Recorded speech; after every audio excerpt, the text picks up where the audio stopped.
here with Brian Buehring of Nuveen Investments. Brian, we've seen a lot of volatility this year. What's your perspective on volatility and how it's affecting the closed-end fund market?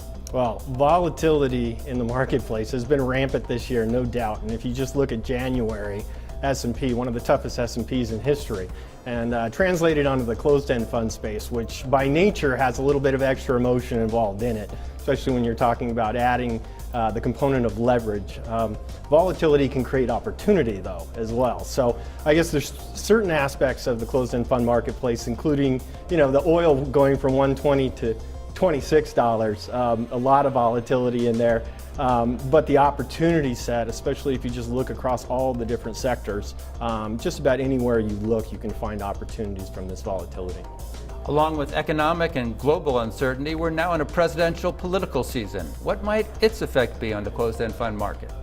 Politics, everyone wants to talk about politics and how one candidate is business friendly or not, how one is Wall Street friendly or not, and really it's just creating more anxiety, more reasons to maybe flee, reasons to be conservative, and wait and see mentality across the board. And the wait and see mentality, again, is creating some opportunities out there.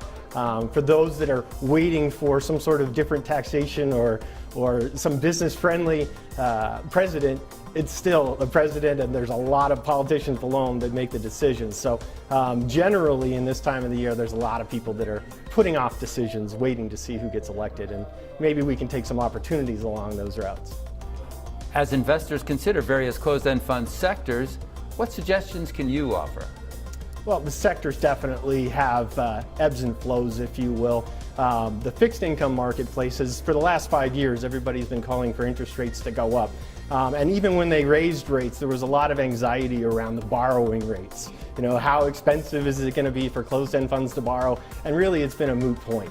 If you look at even in the translating from the Treasury interest rates over to municipal bond interest rates, the Treasury rate went up 25 basis points, and the SIFMA rate, which is the muni money market rate, sat at 0.01.